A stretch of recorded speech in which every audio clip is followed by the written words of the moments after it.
All right, y'all. First and foremost, give all praise, honor, and glory to the Most High God of Abraham, Isaac, and Jacob, and his son, the Hamashiach, um, who some call Yahawashai, Yeshua, Yahusha. Um, we mostly know as Jesus Christ. This is just going to be a discussion of some of the stuff we've been going over, especially with Bishop Nathaniel of IUIC misusing his source. Where he's getting, this scholar knows that that Esau is of the Romans, not mentioning that this scholar was, this Kimchi was a scholar in the Talmud. He was a Talmudic scholar, and that sources from the Talmud, and where he got that information from in the Smith Dictionary. And if you read the Smith's Dictionary, you'll see that he misread that information, or he did it on purpose. I want to think and give the brother grace and say, you know what, he misread the information because we be so hungry. So I put together a couple of clips, and what's funny, and it's really not funny, it's really spiritually, in my opinion, that I've grasped these current clips that I'm gonna show y'all from today. They were either videos from today or videos done yesterday. Very, very recent. And I was gleaning this little information popping in there like boop, boop, boop. I'm like, oh man, thank you. Thank you, Father. But let me go ahead and let this thing play. Again, we're going to go over this Jewish encyclopedia concise. Last time we brought it up, brother said, hey, man, he racist. Either way it goes, this is where the information comes from. Unless someone can show me sources that does not come from Jewish rabbis. If you can show me some sources saying that it doesn't come from Jewish rabbis and they didn't get that source from there, they giving the information, they didn't get it from there, then I'll take it. But they'll have to show where they got the information. Let me let this thing. This is about Esau. Now I'm gonna have to correct this a couple times because I misspoke a few times here. This is about Edom being named, being connected with Rome, and saying that the Edomites took over Rome and so forth. But I'm just trying to give you just some slight things for you to think about and you to look up. I'm not trying to tell you what is and what ain't. That's why I speak the way I be speaking, because I want you to go look. It ain't that I don't know. No, it ain't that I don't know. It's that I'm just trying to get you some breadcrumbs for you to look into. And a lot of people be speaking in absolutes and get themselves in trouble. But let me show you where Bishop Nathaniel got that from. We did the video. You go watch that video first, Bishop Nathaniel, where I says did he misuse the sources on purpose or something like that. But anyway, he used a Talmudic source, and let me show you where and most of these sources come. Salute to that brother who said that too, man. He was like, man, every time I talk to brothers about it, they give me a different source, and it's always connected. It's always sources connected to the Mishnah or the Talmud. It's always connected to some rabbinical rabbi, some rabbi that's saying this. And this is why. All right. We're looking up Edom here. Okay. Mountainous country, southern Transjordan. Its inhabitants were related to the Hebrews, and according to the Bible, were descended from Esau. They took the country from its previous Horite inhabitants, but were conquered by David, who made Edom into an Israelite province. They subsequently regained their independence. The Hasmonians, who are the Hasmonians? You got to know who the Hasmonians are. And if you don't know who the Hasmonians are, we got like a 3-4 part series on the Hasmonian. We go through each king and the queen of Israel during the Hasmonean dynasties. All right, the Hasmonians conquered their kingdom. Whose kingdom? Edom's kingdom. And John Hyrcanus forcefully converted them to Judaism. John Hyrcanus, or I like to say Hyrcanus, he forced them into, he force converted them. He forced them to be circumcised and convert to Judaism. From then on, they were part of the Jewish people. Herod was an Edomite descent. They supported the extremist elements in the war against Rome. What does it mean that they supported the extremist elements during the war against Rome? They were there fighting alongside with us, fighting against Rome. Now watch this. They supported the extremist elements in the war against Rome, but are not heard of thereafter. In the Talmud, the name of Edom was applied to Christian Rome. In the Talmud,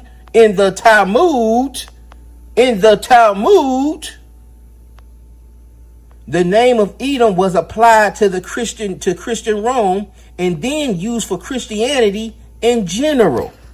That's why you have these sources saying that Edom is Rome. And why people like Bishop Nathaniel are saying that the Edomites took over Rome. Not only him, GMS says it too. That the Edomites took over Rome. As a matter of fact, I'm going to play a clip too. Matter of fact, I'm going to put a clip after this, showing you what these folks are saying. Showing you what they say. And then watch what they say. They don't have no sources behind it. They ain't got no information behind it. And the only sources they have is this. Where these people have spiritually placed Edom, because Edom is the most hated. God hated Edom. So they just spiritualizing that, God hated Christianity. God hated that they brought this false Messiah. That's what they're saying. And then we're taking this and taking it literal and teaching it as it's an absolute, as it like it's truth. Yeah, they the one Edom. They took it over. Like how? How did this one nation take over all of Rome, all of Japhetic, all of the Japhetic nations? Come on, y'all. Come on now. And how they take it over and we conquered them. And we were conquering them. How did they get through us? A lot of you don't even know where Edom's located. If you pulled up a map, you probably couldn't point it out. Let's keep going. Because we talked about that Hasmonians conquered the kingdom. John Hyrcanus. Let's look up John Hyrcanus. We got him here. We got him here. John Hyrcanus, ethnarch of Judea and high priest from 135 to 104 BCE. See, a lot of you with the Apocrypha, you're still missing 200 years of history. The Apocrypha don't tell you where the Pharisees and the Sadducees come from. The Apocrypha don't tell you why there's synagogues all over the place. And that's another thing. Y'all talking about these folks lost and they over here and they don't know who they are. How they don't know who they are when they have synagogues all over the place? Everywhere Paul went, there was a synagogue already there.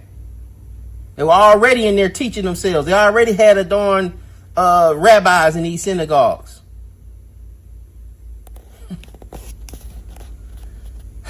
He threw off the oppressive Syrian sovereignty over Judah and entered into a relationship with Rome in order to protect his independence. He attacked the Samaritans and destroyed their temple. So when that sister is saying there in John 4, that sister saying up there, the Samaritan woman, our forefathers, we were taught that we teach up there. We supposed to pray up there on that mount. When she would point at that mountain, it was destroyed. Israelites done destroyed that place. We done ramshacked the Samaritans, and guess what? We didn't convert them. We didn't convert them because we hated the Samaritans more than anybody. We hated the Samaritans more than we hated Esau. Probably felt that they were more connected to us than Esau. That's why I misspoke. Probably thought Esau was more connected than the Samaritans, is what I was meant to say. Because they were foreigners mixed in. Why did they convert Esau, but they didn't convert the Samaritans? Even when brothers be like, well, he said only go to the lost sheep of the house of Israel. He said don't go to the Gentiles, don't go to Samaria. Only go to the lost sheep of the house of Israel. Therefore, we have to conclude that Samaritans and the Gentiles are not the lost sheep of the house of Israel. He told you don't go there. And then he used the parable also of the Good Samaritan. Why did he use them as the Good Samaritan? Because they were the most hated. To bring in his point. To bring in the fact that the people you hate the most will probably do more for you than your brother. The people you hate the most will probably do more for you than your brother. Anyway, let's keep going. Subsequently, he defeated the Idumeans and imposed Judaism on them. He broke with the Pharisees, and in the last years came closer to the Sadducees. Sadducees were very Hellenistic. Pharisees wanted to get us back to the law. A lot of you have a hate for the Pharisee, but the Pharisees were the one, especially during this Hasmonian period, that were trying to get us back to the law and disconnect it from Hellenistic ways. But of course, we wanted to be like Rome. We wanted some of the, we wanted some of the Jews, some of the flesh. All right, wanted some of the Jews, some of the flesh. They got Hypus II here also, but just for time purposes, we ain't gonna get into that. But I will connect a video to that with them brothers GMS and maybe Bishop with it, showing you that they saying the same thing, but they off because, and it's not their fault. They were taught this probably from Aria. They were probably taught this from Aria, and a lot of our brothers, they can't research on their own. They can't, and today, you have no excuse. You don't have to just listen to what somebody's saying. And you don't have to do a lot of reading. You can do a quick check on your phone. You got AI. You got a quick check on your phone. And they'll lead you down a path. And if you need to go deeper to see, it still ain't showing you it with no surety. Then you get the books and you read them. And they'll go. I'm telling you, a lot of these people, like Bishop Nathan, like Dante Fortson, they ain't reading these books. They grabbing these books and they doing word searches. They grabbing the book and typing black Jew. It's been countless times where Dante Fortson has had to, apologize and pull certain sources down from his encyclopedia of sources. I forget what he calls it. But some of those books where he has this whole list, or he had to take them off of his website, and he's apologized and taken them down. And there was one time it was a news clipping that comes from a website where you can make news clippings. Like people reaching so far, trying to make this thing mesh together, they just fabricating sources. Bringing up one of those brothers from the Boone Church, the pastor of the Boone Church down there in Douglasville, Israelite church. But he made up a fake pastor. I mean, a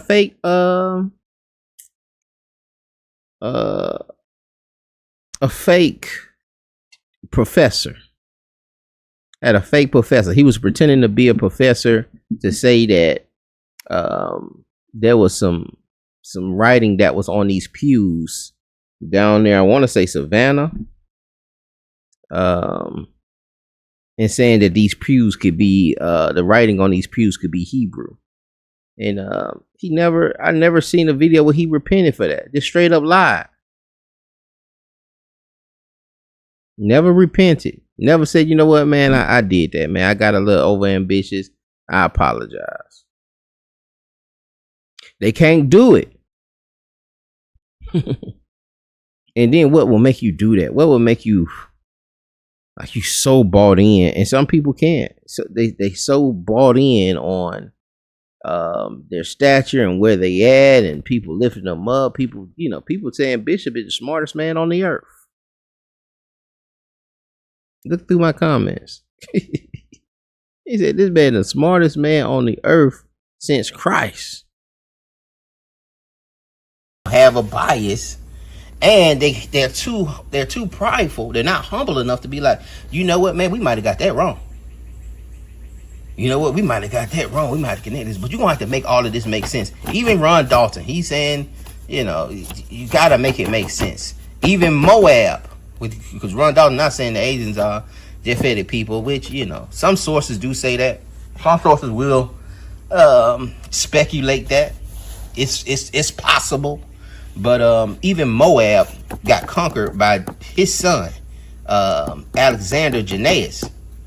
All right. And not only that, Areopolis. That's another place where I misspoke. Not Areopolis, but Decapolis. 10 cities that's in that was created in Moab and Ammon. They were renamed once the Greek had Hellenized them, and they got engulfed in that. Areopolis. Look that up. Aeropolis. Now that'll take you down somewhere else. Areopagus and Polis. That is dealing with Paul. I'm gonna say that, but Decapolis, you know, Christ even visited there and went through there during his ministry. But the Greeks came in and conquered a lot of those cities within Ammon.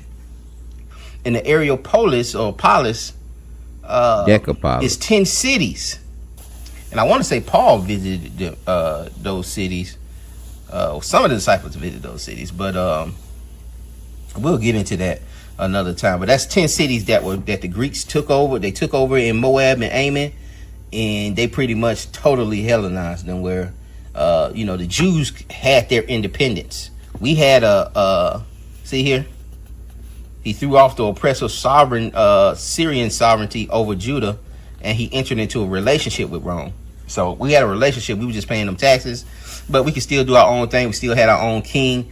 And you really need to understand how, because we did this Hasmonian dynasty, next came the Herodian dynasty, and how that came into play. But we go through all of that.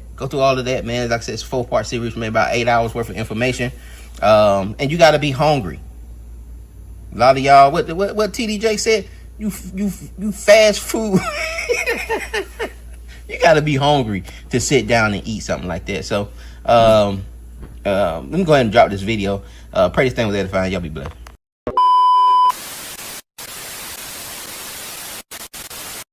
Every other nation on the planet, they were supposed to keep their land.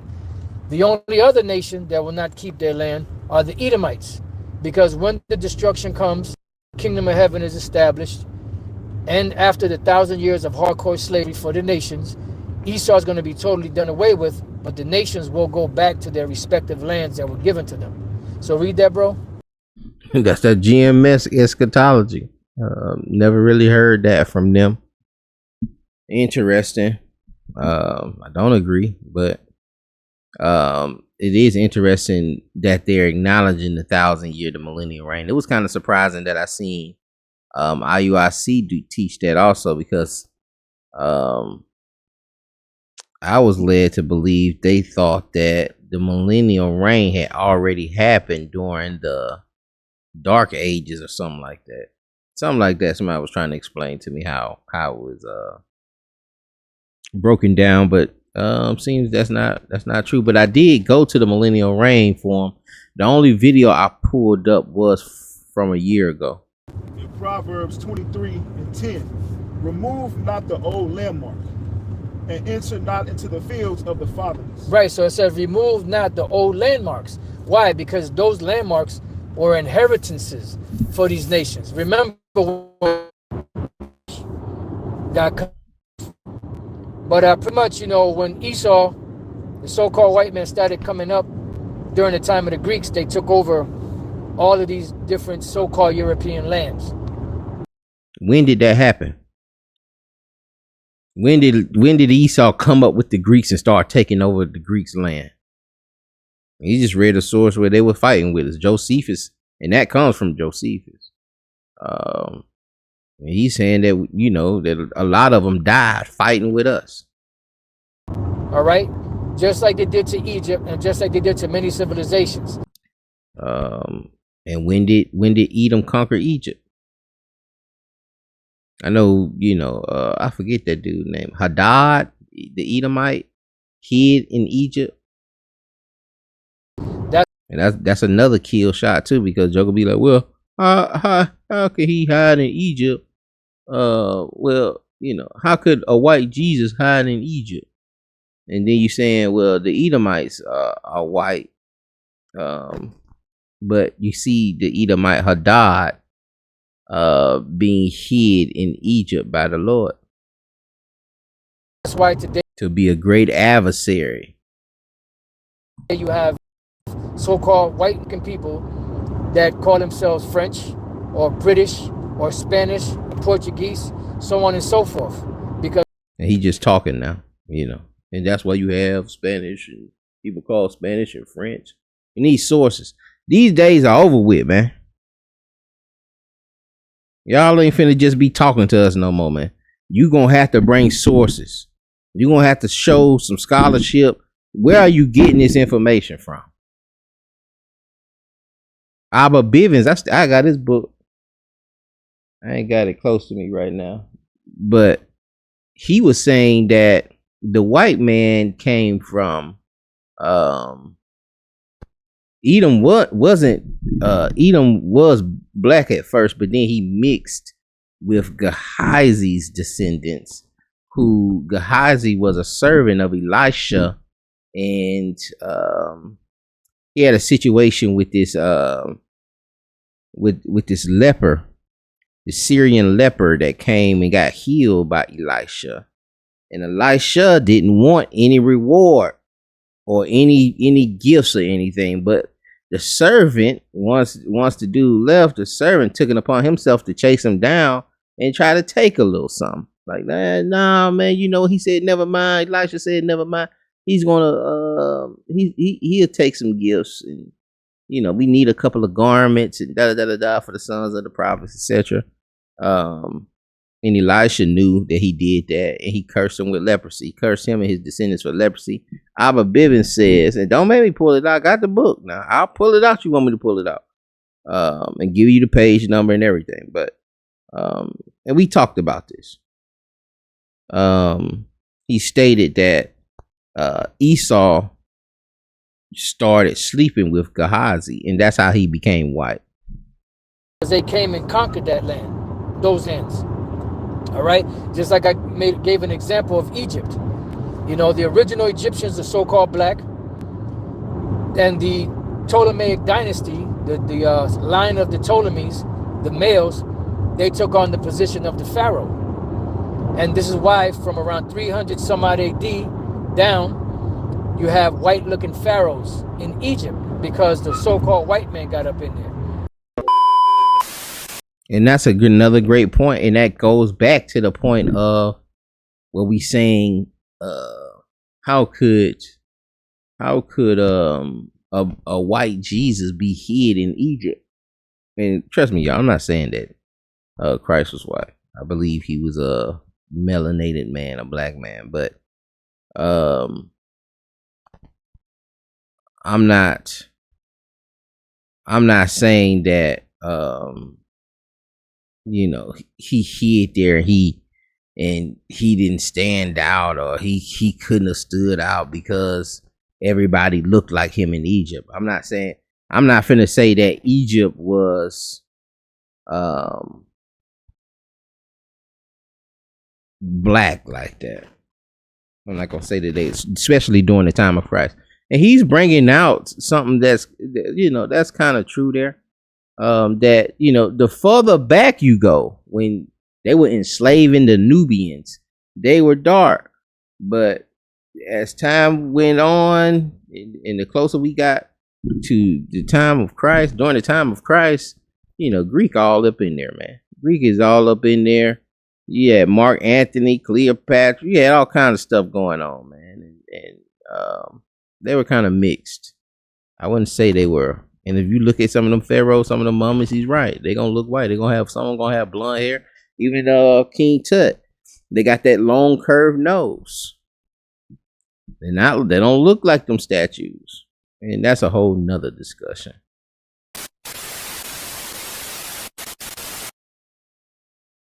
The Zariak was wrong for saying that. This is a Sonetta clip that he did today, really a few hours ago. And it was a video on, well, it was a debate they had on who salvation for, and with Captain Tazaryak and his pastor named Pastor Bennett. And they're doing an after party kind of situation. Well, this brother here is saying, well, I think Captain Tazaryak won, and here's why. This is his video of here's why I think Captain Tazaryak won. And he's discussing it, and the Pastor Bennett ended up coming on to talk with him. But some great point came out that's dealing with this video. That just only believing you are who your father is, right? I said that clearly. Because I don't teach that. And he don't believe it goes by the father. So that's one of the things he shouldn't even be up there defending Captain Tazaryak's point if he don't believe that the nationality comes through the father and not the mother. He believes it comes through the mother. And I've seen some of his reasoning behind that. It's you know, it got a little tricks to it. It's a couple of things to it. Like I said, that Shushan, you familiar with Shushan and him keeping the lineage through his daughters to Judah. I forget where it's at it's in I want to say 2nd Chronicles. But it's not as cut and dry as we think. You know what I'm saying? So I'm not going to say he's crazy or he just bringing something out of nowhere, but he's trying to make to adjust to some other things also. But also what I said was, and this goes back to what you just said. Now, you know that the Hasmonians and the Herodians, who are descendants of the Idumeans, married into each other's line, into Correct. each other's lineage, right? Correct. All right. His brother is an Israelite. And the Pastor Bennett had already brought it out that they had, circumcised and they became Jews, just like in Esther. Correct. So you know that Agrippa comes out of the line of the second wife of Herod, by marrying Mary or Marianome, right? The first. Uh-huh. So their children would be part Israelite and part Idumean, right? So King Agrippa would have an Israelite heritage. Yeah, okay, but stop. Now slow up. Up. So since he believes that it comes through the mother, he says, well, yeah, he does. He is a Jew, Agrippa. But if you believe it comes through the father, then you have to say Agrippa is a heathen, is a Gentile. So I don't know why he's trying to defend that point if he's on the opposite ends of that with Captain Tazaryak. But anyway, let's go. One more minute, y'all.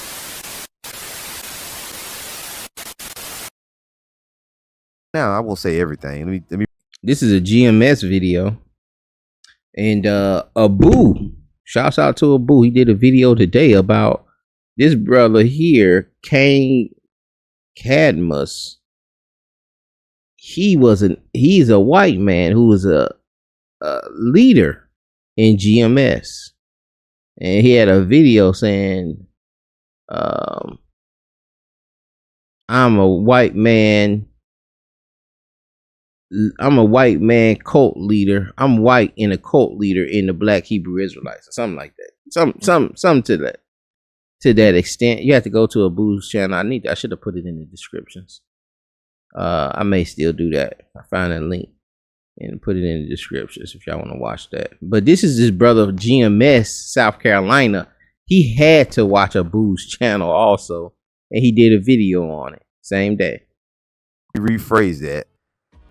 I'm sure the guy doesn't think he knows everything, but he thinks he knows a lot. Like he's got something made up in his mind that he thinks he just knows more than the rest of us when it comes to the scriptures, even the apostles. Now, I watched another video of his this morning, and I was going to put up a short clip of it. It was entitled Hebrew Israelites and Christians. Y'all need to hear this, or something like that. And in the opening of the video, you can see him. He was up in his attic, and he was saying he was doing that for like as a metaphor. You know, he was basically, it wasn't completely dark, but he said a lot of y'all are in the dark. You're in the attic or some shit like that. And he was saying that us teaching that the so-called white man is Esau, he said that was made up by the JOOs. He said that he gave some analogy about you being in darkness using his attic, saying that Esau is the white man, and that's a doctrine that came from the Jews. That's a doctrine that was made up by them. So, you know, Pray this thing was edifying. Y'all be blessed. Shalom.